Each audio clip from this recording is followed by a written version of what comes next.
I'm Erica Smith. I'm a recreation supervisor for the City of Ann Arbor Parks and Recreation.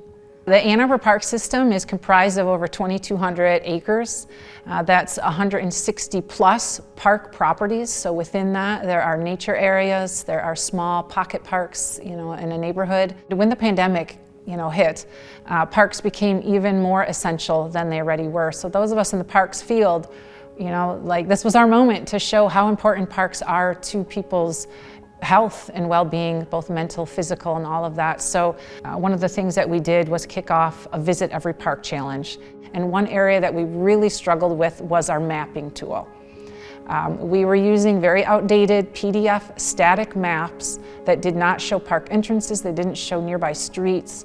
They were, to be honest, they were embarrassing. And we didn't really know what technology, how to improve it. We got partnered with our IT team in the city, and they began working on developing this tool and using a GIS map layer. So when you're developing something, you kind of get stuck inside of it and you forget what it's like to be a first-time user. When we were working with our IT folks, one of the supervisors mentioned that this would be a really good project for the information students to work on. The students truly are bringing a knowledge base that sometimes is not easy to find in the working environment, because we're also caught up in our own tunnels of what we're seeing and how we're perceiving things.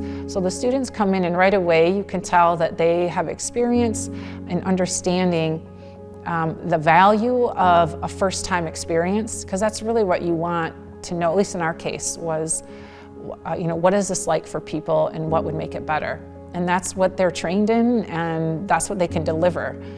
It was really simple. We just wanted to learn, is this effective in what we're trying to do? And that was share our tool and find out, is it easy to use? And if it's not, where do we need to fix it? Because our goal was to get this out into the community and have people use it.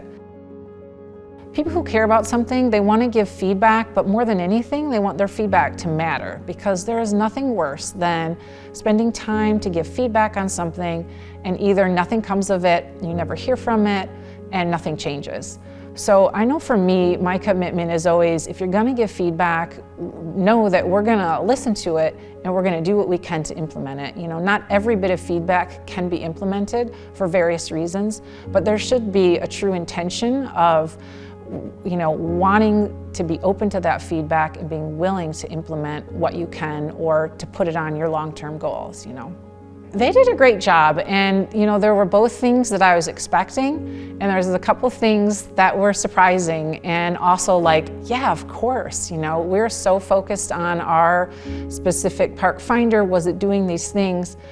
Finding out that people really couldn't get to it is a really huge bit of feedback that we need to invest time into. Because again, why would we spend all this time and energy on something that we just learned people can't even find?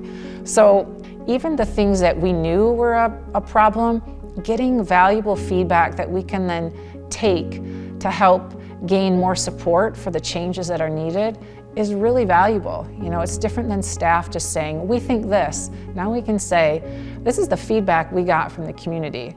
And that has a lot of weight to it and should drive change or improvements.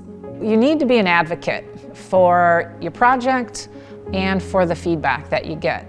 Because if nobody's going to champion it, it's just going to sit in a report and not go anywhere.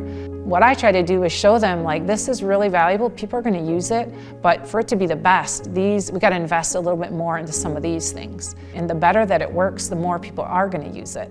So I think that's what's helped. I'm really fortunate. Our team is very open-minded and willing to try things, even if it's hard. And at first, I don't know, and then 6 hours later, he's fixed it, So I think you just have to, kind of push for it and have that vision of what is our goal? What is our goal? And never get too far from that. Oh, these are the things that are really satisfying.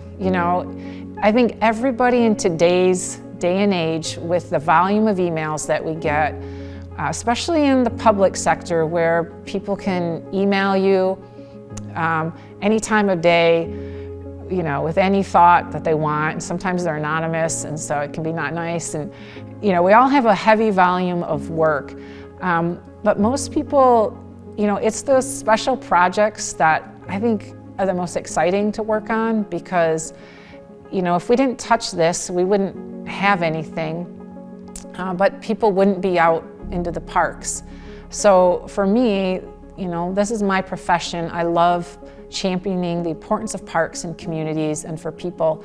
And so what better thing to do than spend time helping people access parks, explore parks, in a way that's something's going to be around a long time.